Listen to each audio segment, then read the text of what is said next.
Hi, my friends. This is Elsten Torres, and you're on my new show, and it goes like this: an ongoing conversation of music and everything under the sun.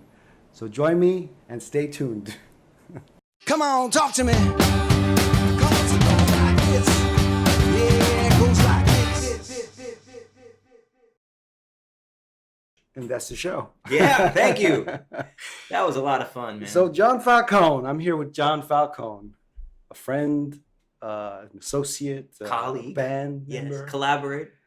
How long have we known each other? 20 years? Ooh, More than that, no? 22, 96. 96. That's when you came to the band.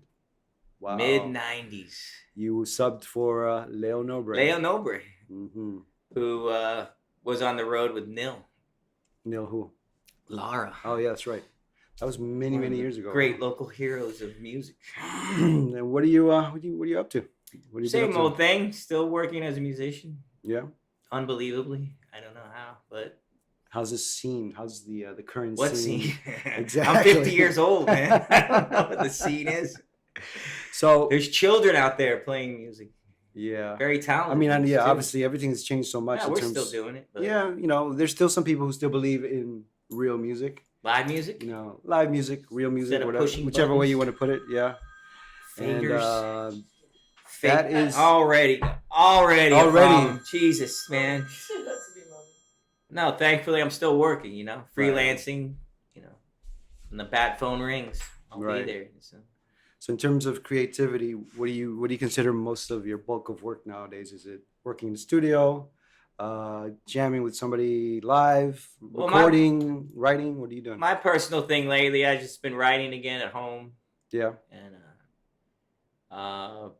recording with Munchie. I set up drums at the house. So it's fun. You're Just doing, just doing it. but you do it old school, right? Yeah. You don't. You don't I program. do a shit. pre-bro. Well, I'll play the keyboard, but then I'll fix it Right. because I'm not a piano player. What do you like to use? Pro Tools? Is that Yeah. your 7.4. hardware, I'm software? old school. Yeah. And cheap, so I don't want to. So if we- if it's not broke, don't fix it. So when we started working 20 years ago, which was we were still using Recorded tape. on tape. We were still doing tape. We were still cutting tape. Explain to the kids out there what tape is. All right, kids. Tape used to be the way we used to record albums and songs. It was actual Magnetic. tape, magnetic tape, reel-to-reel, 2-inch, 3-inch, right? 2-inch, 3. It varied 1 inch, half Right. inch, quarter inch. What was the bigger the width? The of- bigger the width, the more tracks you get on it.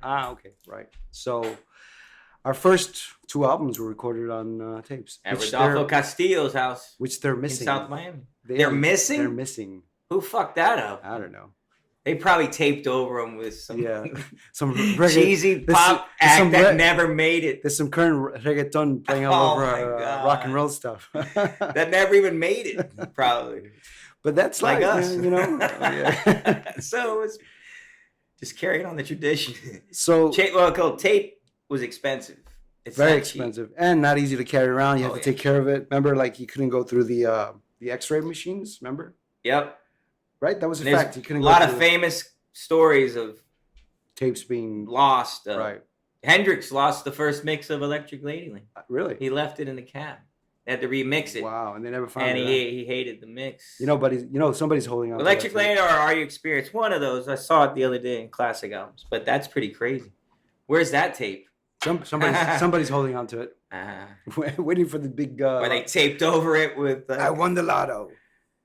like David Cassidy or something. Right. They taped over some other engineer found it. I need this for the Cassidy session. Ariana Grande, look, Ooh. we found some tape for you. Yeah, you want to go old school. So you're playing live. You play the bass mostly, right? Yeah, live. That's your main thing. Yeah, Yeah. But I'm a jack of all trades, master of none. Right.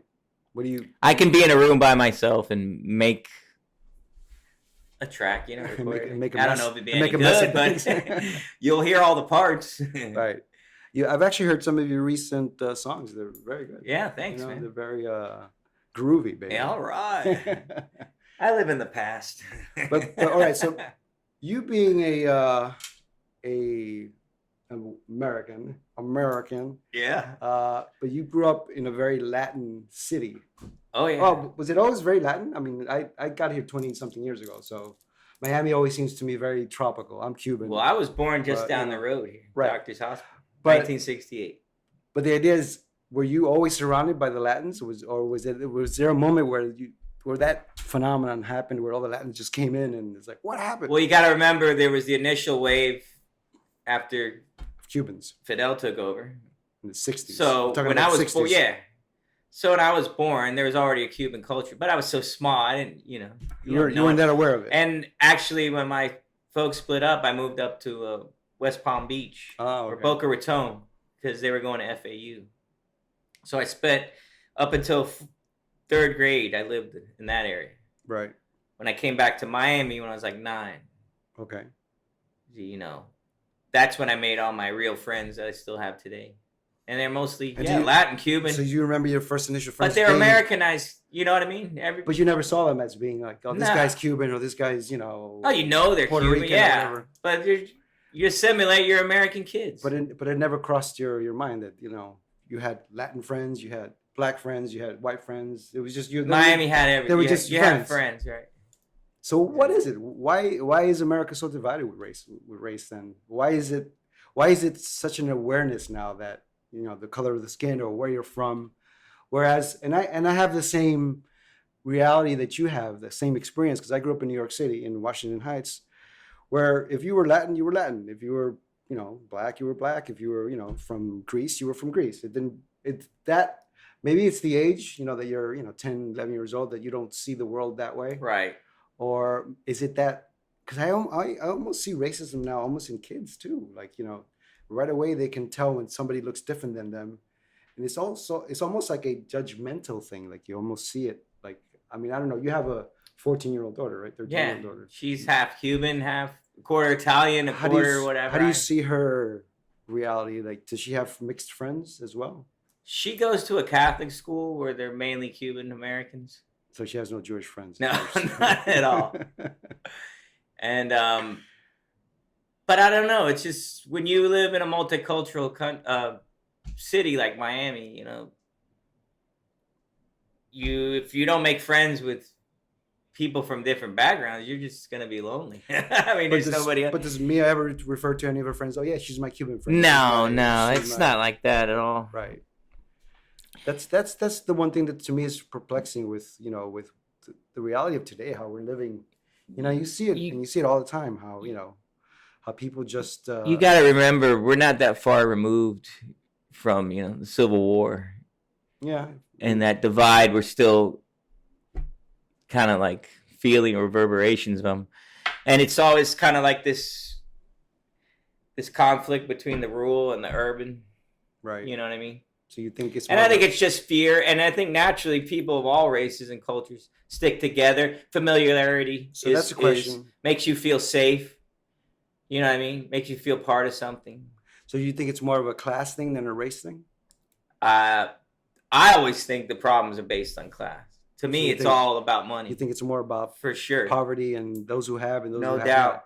No doubt, because there are broke people of all races, ethnicity. Right. You know what I mean? It's not a given that you're if you're Latin, you're going to be poor or vice versa. It's just, to me, it's what tax bracket you're in. So do you think that's the problem? Because there's upward mobility, Right.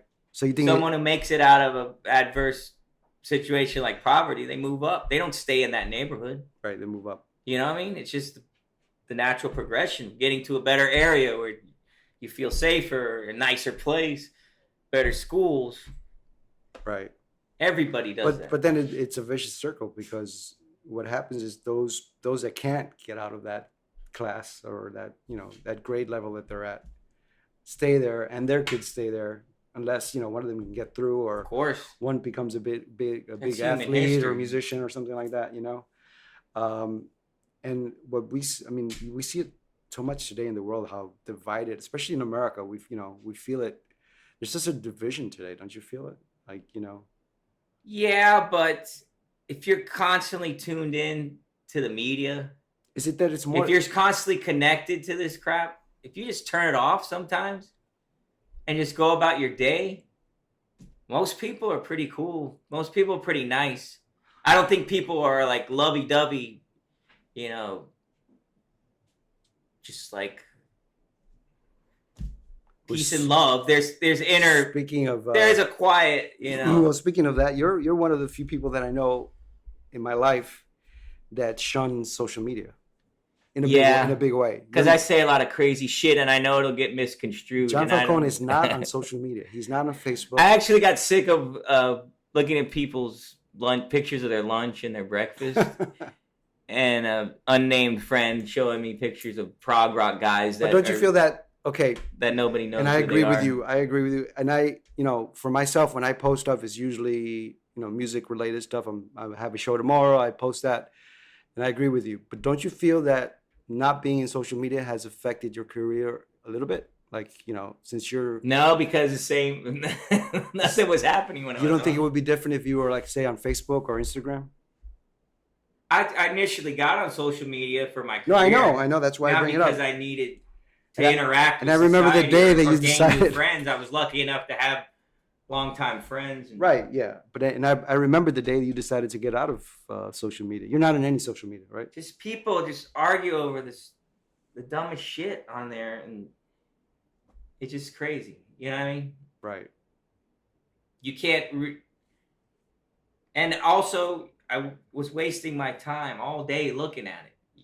You're just like connected to it, You make a comment, and then you want to see what everybody else says, It's kind of very indulgent exercise, you know what I mean? And then you're posting pictures of yourself. I totally agree with you in that sense, yes. It's kind of self-centered, God, I have a kid now. I have other shit I got to do. It's like. But your kid is in social media. Yeah, they're on Twitter. She's a kid though. How do you feel about that? She's not a 50-year-old man. How do you feel about her? She's into music now, and we saw Neil Horan the other day. He was in One Direction, the cheesy boy, but he was awesome. He was great. He did a version of Dancing in the Dark. That was better. Springsteen, really? It was really good. I just listened to that song. The band is awesome. Really? Check him out. He's good. So then you diverted you. I see how you diverted me, but I'm going right back to where I was. Why are you doing this? So you decided not to be on social media, and you don't feel that it's affected your career at all? I don't know. I really wasn't getting more work from it either. You know what I mean? Right. Would you ever consider going back to one of them? Any platform? Not really. No? You don't feel you need it at all? Why? I mean, I think people who know me have my number. I personally think it's very commendable. If you want me to play in your group or record, you got my number. I think it's commendable for you to do that. I mean, being a musician, because I use social media for me as a tool for my shows and for everything else that I do musically related. I personally don't like putting my personal things on it. Right. My girlfriend likes posting pictures of us together with Olivia and stuff, with her daughter and stuff, which I'm not against. I just think, and I agree with you, where I see so many people social media has become such a forum for people just to be more egotistical and more, everybody's life seems so perfect on social media, which is it's a falsehood, because nobody's life is perfect, right? Here's the difference with a person like yourself. You're an artist. You've been doing this for a long time, and you're still prolific. You're still producing music, albums. You have to be on there to promote whatever you're doing. Right. You know what I mean? And you're playing gigs. Thank you for that, by the way. Yeah, no, it's just a lot of guys are doing that. And you're in a different space, a different level, I'd say. I'm at a point where I'm just a side man, and I'm happy with it. I have my own creative outlets, like I said, at home. Right. A 50-year-old musician, It's not the same drive when you're 20, 25, and you feel like I'm going to make it, or, I'm going to get signed to a label and we're going to go on tour. Right. Yeah, the focus is different. The focus is different. The priorities are different, Right. I'm doing okay as a local sideman and doing things in the studio, doing sessions and stuff like that. And plus, it's just weird, you're putting a 50-year-old guy in a 20-something-year-old band. That's like, there's an aesthetic, for better or for worse. Yeah. It looks weird. If I was to do something like go on tour again, it'd probably be with like a known classic rock person or artist, you know what I mean? Right. And those gigs are out there. Yeah. I could be more proactive and stuff like that, but But it's, I'm enjoying being at home with my family. Right. In the categories of the life. ego thing is kind of set aside. That tide is kind of like, like I said, trying to make it. Or, yeah, of course, because when you're younger and when you're more, I'd love to be working a lot more. Trust me. Right. But back to the age thing, it's like I'm gonna do a gig tonight. It's easy. It's not roofing. It's not fucking construction. Right. But man, at the end of the night, I'm hurting. Yeah. My back fucking hurts lifting that amp and standing all day. Sets, I know, it's weird. Three sets, 1 hour. You think you're going to be doing this forever. And, your parents always warn you, it's going to hit you. See, kids, it's not always glamorous. It's not. It's a tough business to be in. But no, But we're lucky. We're one of the. I do feel lucky I'm still even playing at all. You know what I mean? But, things... It's like a roller coaster. You go up, you go down, you have a good run. And I also see it as, as what they say is the stages of life. I mean, you do something in your 20s, priorities 30s, change, and your drive changes. I mean, I still have the drive to be an artist because, I'm still writing and I'm still creating. But maybe in 5 years, I'm not going to feel that way. Right. Maybe I want to do something else. Maybe, I want to get into solar paneling or something. Who knows? Right. Or be a solar panel. I'll be a solar panel. Lay on. Or be lay on the roof. Or be energized. You have some water damage up there. Or be energized. That's what I mean. I'm middle-aged man. Remember the Mike Myers middle-aged man. And drinking buddy? Yeah. You just go around fixing shit around the house and your car and doing your taxes. But it is. No, I mean, I feel like I'm not a rich man. I'm not, but I have all my ducks in a row. And you're happy where you're at. I got a roof over my family's head. Right. And safe environment. A lovely house, may I say. Thanks. It's our Super Bowl party. Yeah, it's the Falcone. The American tradition of watching. That's our real religion. Yes. Our holy day, Super Bowl Sunday. Yeah. What did I do? Straight into the mic. Straight into the mic. See? He's coaching me on mic technique. So that's how bad it's What do you think is the worst topic to talk about? Politics or religion? What do you think gets you in most hot water? Apologists. You combine them together. I'm an apologist. I don't mind talking about those subjects, but it always goes down into a path of people getting in each other's face and screaming over dumb shit to me. It's like, and I don't mean to make this particular interview about social media, but going back to social media, one of the things that bothers me the most about social media is people who become authorities on social media on something that they don't know that much about, and they start pontificating on social media and people start arguing. I mean, it gets to the point where it's disgusting to even. You've given a platform to everybody has a platform. Illiterate shut-ins, right? Who don't know anything about what they're talking about, and it's also too, they get really confident and they get really nasty because they're not face to face with you. Right. You wouldn't say those things to somebody face to face. 90% of what they say. No. Because but I've seen the world I was brought up in, you'd get smacked down. Oh yeah, you get into fisticuffs for sure. You're from New York. I'm from Miami. You know how it is. Not that you want to get to that level, but you wouldn't be so brave, so brazen, right? And insult people like they do, and that's another problem with it. You're not. What is it about it? What do you think? It's a false social engagement. You know what I mean? You're not really interacting with someone. You're not sitting down and breaking bread or having dinner or discussing things civilly. You're just spouting off anonymously, really. Mm-hmm. It's just people, I think, have forgotten, to respect each other. And when you want to, just to wrap it up on politics and religion, it's really, we're not that far off as Americans. I studied poli-sci. There's the left, there's the right, but we're really mostly centrist with people leaning to the left, leaning to the right. It's getting wider, but I think hopefully common sense will bring it back.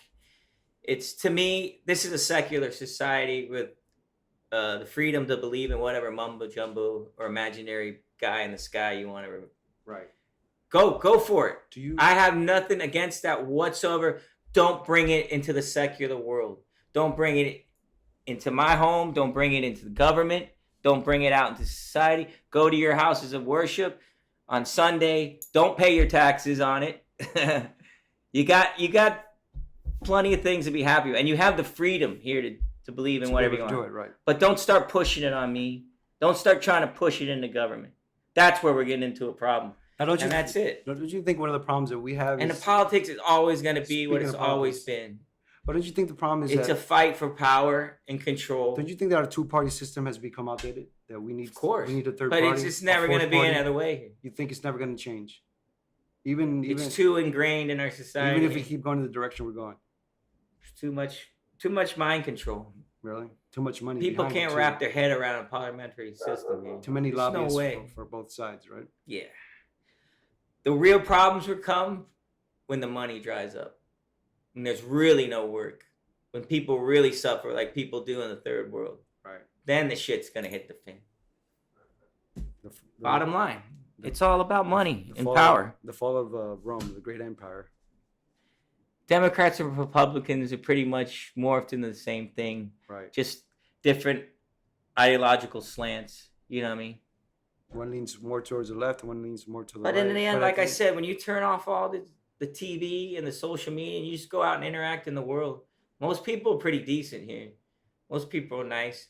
You have to be. You know what I mean?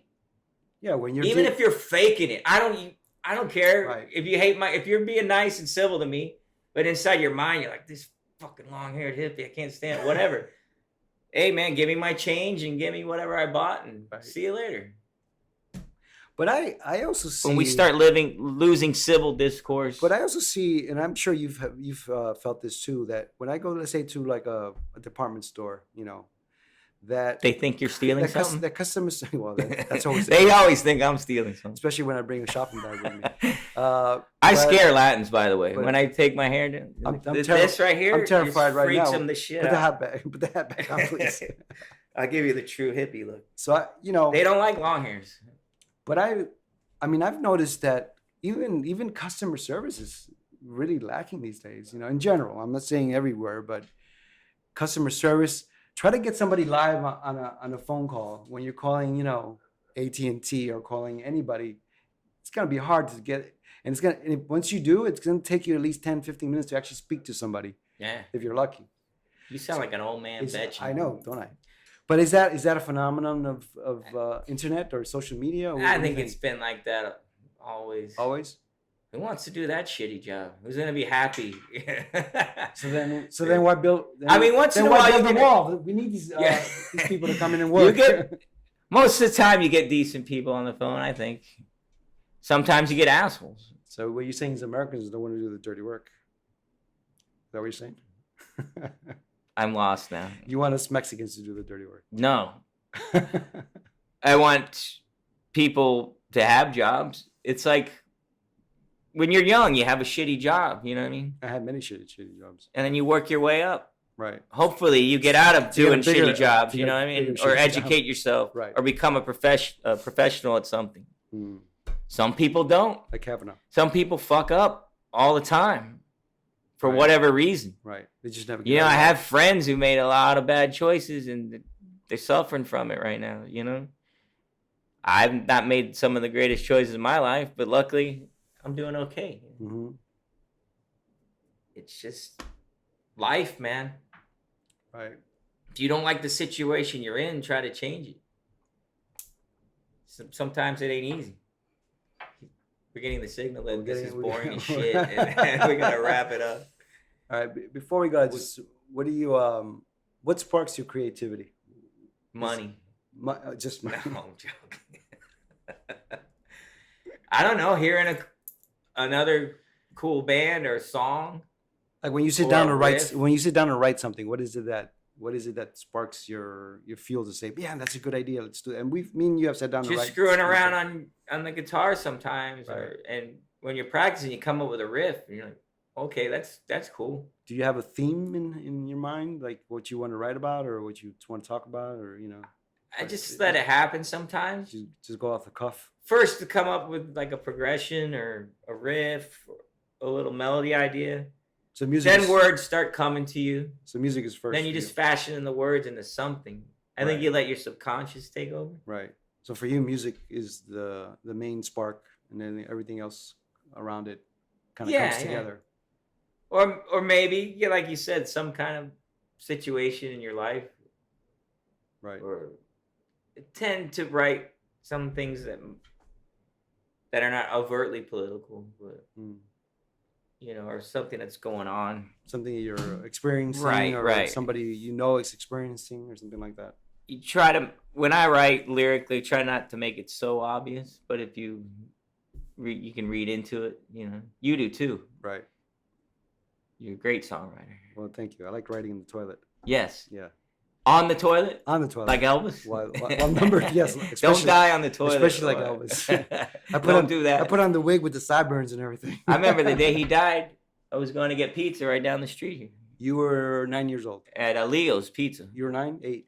No. I was 9 years old. Because I'm 2 or 3 years older than you. So. We ordered the pizza, went out to get it. I came back. My dad was on the couch watching a little black and white TV. He's like, Elvis is dead. And I'm like, what? And he's like, died on the crapper. And I'm like, what's he talking about? Yeah. They weren't saying that on the news. No, they weren't saying that on the news. But he knew what happened. Yeah, your dad. That's a good way to end this, by the way. And it goes like this. And Elvis is still there. Well, thank you, John. Thanks, brother. He's my brother, John Falcone. Check him out. He plays all around Miami. If you're in Miami, go and see him when he plays live. And it goes like this. See you next episode. All right, we're gonna write your theme song. Whoa, yeah, they are. I'm blind as a bat. Jesus, I feel like Ray Charles. All right. Let's go. All right, let's do it. Come on. Write your theme song. I need a theme song.